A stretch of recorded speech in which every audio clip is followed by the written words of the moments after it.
Olá, é bom ter você de volta. Nessa próxima decisão, nós vamos identificar um elemento bastante importante na formulação de recursos extraordinários, como os embargos ou recurso de revista, e que por vezes não é observada pelas partes, ou seja, a indicação específica do item da súmula ou da orientação jurisprudencial em que se baseia essa resignação.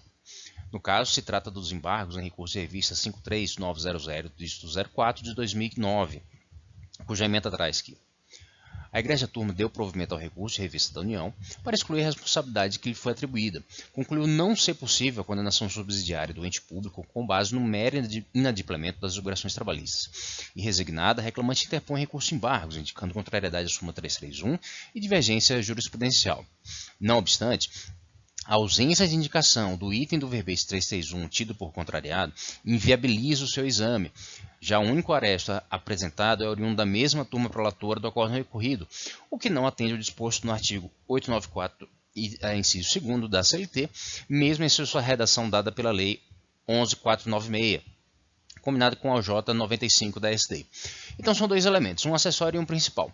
Aqui é sempre bom lembrar essa circunstância de que o artigo 894 predispõe os embargos para a solução de divergência jurisprudencial entre turmas do TST e não dentro da mesma turma. Consequentemente, assim como expressa a orientação jurisprudencial número 95, a demonstração da divergência jurisprudencial que autoriza o conhecimento dos embargos deve se dar com julgado de turma diferente daquela que prolatou o acórdão recorrido, ou seja, ainda que haja uma clara divergência, uma clara contraposição de teses jurídicas entre decisões de uma mesma turma, essa divergência que pode se dizer assim em abstrato, não serve para fundamentar ou não equivale à divergência que é necessária para o conhecimento dos embargos.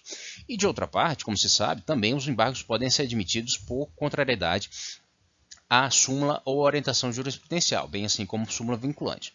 Entretanto, é sempre bom lembrar que algumas súmulas e mesmo algumas orientações jurisprudenciais dispõem de mais de um item. Particularmente, a súmula 361 atualmente já comporta 6 itens. E o que ocorre? Quando a súmula tem mais de um item, é necessário que haja essa indicação precisa do item. Não basta que simplesmente a parte diga que a súmula 331 foi contrariada. Ela tem que indicar o item dessa súmula que foi contrariado e mais à frente explicitar por que ela entende que efetivamente houve essa contrariedade. O problema principal é de que, diferentemente de dispositivos de lei, não existe um caput para a súmula, ou seja, em geral, a súmula não tem um texto principal. O texto está expresso nos seus itens. Sim, quando a súmula não tem um item, ela simplesmente o entendimento está expresso no seu teor. Mas quando há mais de um item, caso a parte não indicasse esse item específico que ela entende contrariado, ela abriria margem a uma interpretação e quase que uma possibilidade de favorecimento do magistrado, ou seja, o magistrado teria que suplementar a fundamentação que foi apresentada. E, consequentemente, essa equalização de armas, ou seja, o recurso é analisado conforme foi apresentado, impede que o magistrado supra a ausência de indicação desse item e proceda a um enquadramento das alegações em um dos eventuais itens contidos na súmula 331.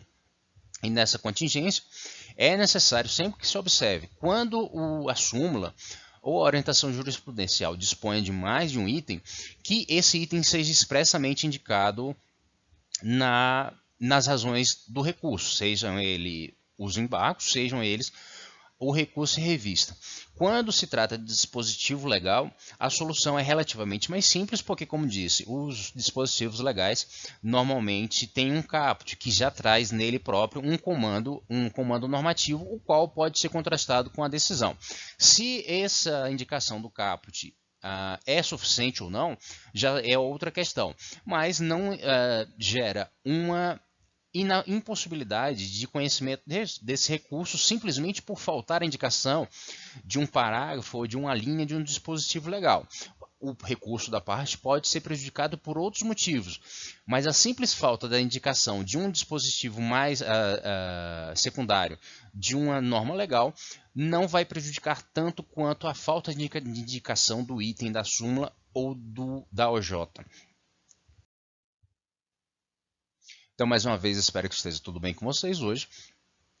peço que você deixe seu like, assine o canal e divulgue esse material com outras pessoas que possam ter nele interesse. Se surgiu alguma dúvida ou algum outro tema que lhe pareça relevante, deixe indicado nos comentários e prepararemos um vídeo para tratar dele. Agradeço a sua atenção, nos vemos no próximo vídeo. Até mais!